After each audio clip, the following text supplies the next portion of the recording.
다니엘 3장 1절로 7절까지의 말씀을 통해 말씀을 깨닫는 지혜와 응답받는 기도의 은총이 넘치시기를 축복합니다. 8월 19일 0시부터 서울, 경기, 인천 지역 교회 방역 강화 조치가 내려졌습니다. 내용은 모든 대면 예배, 모임을 금지한다는 것입니다. 앞으로 약 2주 정도 주일 예배, 새벽 예배, 수요 예배, 다음 세대 교회 예배, 교사 모임 등 모든 예배와 모임들은 온라인으로만 가능하다는 내용입니다. 성도 여러분이 계시는 각자의 자리에서 기도해 주시고 주님의 임재로부터 오는 하나님의 보호하심과 힘주심의 은혜가 모든 성도들에게 임하시기를 주님의 이름으로 축복합니다. 다니엘 3장을 읽을 때마다 늘 궁금한 것이 있었습니다. 바벨론의 모든 관리가 총동원된 이 낙성식에 왜 다니엘은 없을까라는 질문입니다. 2절 3절 말씀처럼 총독과 수령과 행정관과 모사와 재무관과 재판관과 법률사와 각 지방 모든 관원이 소집된 낙성식입니다. 그런 낙성식에 왕을 가장 가까이에서 모시고 있는 다니엘이, 그것도 왕이 직접 주재하는 신상의 낙성식에 빠진다는 것은 말이 되질 않습니다. 왕이 직접 계획한 국가의 행사입니다. 왕이 금으로 30m나 되는 신상을 세우고 모든 악기를 동원하여 자신의 왕권을 강화하려는 자리입니다. 이런 자리에 왕을 모시는 신하가, 그것도 왕을 가장 가까이에서 모시는 신하가 참석하지 않는다는 것은 있을 수 없는 일입니다. 왜 다니엘은 느부갓네살 왕이 금신상을 세운 이 신상 낙성식 이 자리에 없었던 것일까요? 병이 났을까요? 그래서 병가를 냈을까요? 그렇지 않을 것입니다. 아무리 병이 났어도 왕이 주재하는 그 자리에 그 몸을 끌고 나아갔을 것입니다. 아니면 왕궁에 남아 유사시했을지 모르는 비상사태를 대비하고 있었을까요? 그것도 아닐 것입니다. 모든 관료가 소집된 그 현장에 유독 다니엘만 나타나지 않으려면 느부갓네살 왕 자신이 그를 참석하지 못하도록 조치할 때만 가능합니다. 다른 말로 하면 참석하지 않을 이유가 다니엘에게 있는 것이 아니라 왕이 참석하지 못하도록 조치할 때만 가능하다는 말입니다. 그렇습니다. 왕이 다니엘을 오지 못하게 했습니다.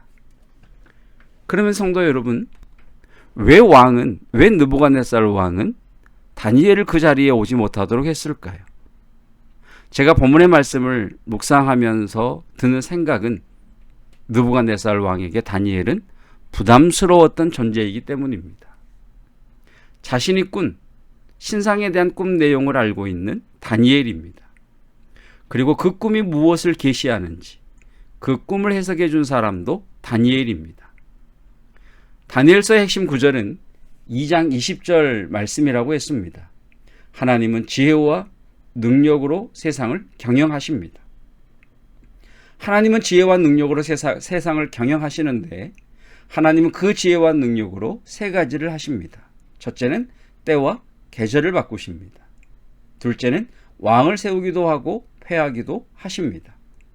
세 번째는 그 지혜와 능력을 하나님의 사람들에게 떼어주심으로 하나님의 대행자로 살아가게 하십니다.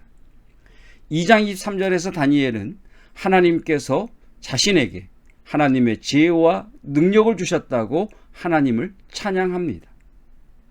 2장과 3장 사이에는 15년이라는 긴 시간이 존재합니다. 지난 15년 동안 느부갓네살 왕은 하나님의 지혜와 하나님의 능력으로 일을 하는 다니엘을 보았을 것입니다. 하나님의 지혜로 삶을 풀어가고 하나님이 주신 능력으로 왕을 보필하는 다니엘의 능력을 보았을 겁니다. 왕뿐만 아니라 신료들도 백성들도 다니엘의 지혜와 능력을 알았을 겁니다. 이런 묵상을 해봅니다. 낙성식에 다니엘이 참석했다면 다니엘은 금신상에게 절을 했을까요? 아니면 절하지 않았을까요? 당연히 다니엘은 절하지 않았을 것입니다. 사랑하는 성도 여러분, 우상에게 절하지 않고 끝까지 믿음을 지키시기를 축복합니다. 누구보다도 느부갓네살 왕도 이것을 잘 알고 있었을 겁니다. 낙성식의 목적은 왕권 강화입니다. 왕인 자신을 신격화하는 겁니다. 그런데 다니엘이 그 자리에 있었다면 분명 다니엘은 금신상에게 절하지 않았을 겁니다. 그렇다면 이런 다니엘의 모습은 신하들과 백성들에게는 왕권에 맞서는 모습으로 보였을 겁니다. 그렇게 된다면 느부갓네살 왕이 계획한 왕권 강화 정책은 어긋나게 됩니다. 그렇다면 느부갓네살 왕의 입장에서는 다니엘이 이 자리에 없는 것이 훨씬 좋습니다. 그래서 왕의 명령으로 다니엘은 다른 곳으로 보내졌거나 참석하지 못했을 겁니다. 사랑하는 성도 여러분, 한마디로 느부갓네살 왕에게 다니엘은 없어서는 안 될 인재임과 동시에 무시할 수 없는 존재였습니다. 저는 오늘을 살아가는 저와 여러분들이 다니엘과 같은 성도이기를 축복합니다.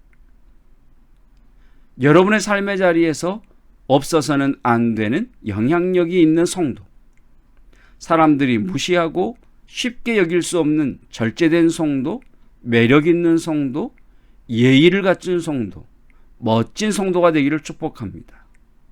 사람들에게 영향력을 미치는 실력 있는 성도, 여러분의 분야에서 저와 여러분들이 맡고 있는 그 일에 있어서 실력을 갖추는 성도, 주님 말씀처럼 세상의 빛과 소금의 사명을 감당하는 성도가 되시기를 축복합니다. 그러려면 하나님과 연결되어 있는 우리에게 하나님이 공급하시는 지혜와 능력이 부어져야 합니다. 하나님이 공급하시는 지혜와 능력이 우리에게서 드러나야 합니다. 다니엘이 하나님의 지혜로 행하고 다니엘이 하나님 주신 능력으로 행했던 것처럼 하나님의 지혜로 행하는 성도, 하나님이 주시는 지혜로 말하는 성도, 하나님이 공급하시는 능력으로 삶을 세워가는 저와 여러분이시기를 축복합니다. 그럴 때 우리도 다니엘처럼 우리가 있는 그곳에서 없어서는 안 될 인재임과 동시에 무시할 수 없는 존재로 서게 될 것입니다. 그리스도인으로서 하나님을 대행하는 하나님의 대행자들로서 실력과 겸손을 겸비하는 영역과 실력과 또 겸손함을 겸비하는 저와 여러분이시기를 주님의 이름으로 축복합니다. 기도하겠습니다. 주님의 말씀처럼 사람들이 우리의 행실을 보고 하나님께 영광을 돌리는 세상에 영향력을, 선한 영향력을 미치는 하나님의 성도들 되게 하옵소서. 다니엘에게 실력이 있어서, 다니엘이 인맥이 있어서, 다니엘에게 묘수가 있어서 그가 인간 처세술로 살아간 것이 아니라 하나님이 주신 지혜와 하나님이 주신 능력으로 모든 것을 행할 때에 그가 느부갓네살 왕에게는 없어서는 안 될 인재임과 동시에 신하이면서도 함부로 할 수 없는, 쉽게 범접할 수 없는, 무시할 수 없는 존재였던 것처럼 저희도 저희가 살아가는 삶의 자리에서 매력 있는 성도, 멋진 성도, 예의 바른 성도, 실력과 영역을 겸비한 겸손한 성도 되기를 원합니다. 그 은혜를 누리기 위하여 오늘도 주님이 공급하시는 지혜와 능력을 구하오니 주여 약속하신 대로 공급하여 주시고 주님이 주신 그 지혜와 능력을 따라 오늘을 살아가는 주의 거룩한 백성들 되게 하옵소서. 여름이 지나가고 있습니다. 우리 어르신들 영육간에 강건하게 하시고 다음 세대들, 우리의 자녀들, 새벽 이슬 같은 주의 청년들 하나님의 임재로부터 보호하여 주시고 하나님의 임재로 인하여 위로하여 주시고 힘 주시사 새로운 진로의 문이 열리게 하시며 만남의 폭이 있게 하옵소서. 세상을 향해 나아갑니다. 주님의 권능과 주의 지혜가 풀어지게 하시고 특별히 하나님의 생명, 하나님의 치유의 은혜가 예수 그리스도의 보혈로 덮으사 모든 죽음과 재앙과 저주로부터 보호하시는 그 은혜가 우리 성도들에게 또 이 예배를 드리는 모든 이들에게 임하게 하옵소서.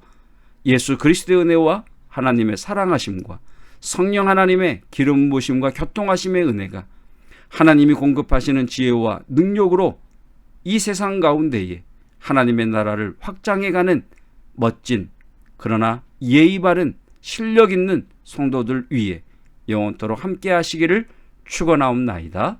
아멘.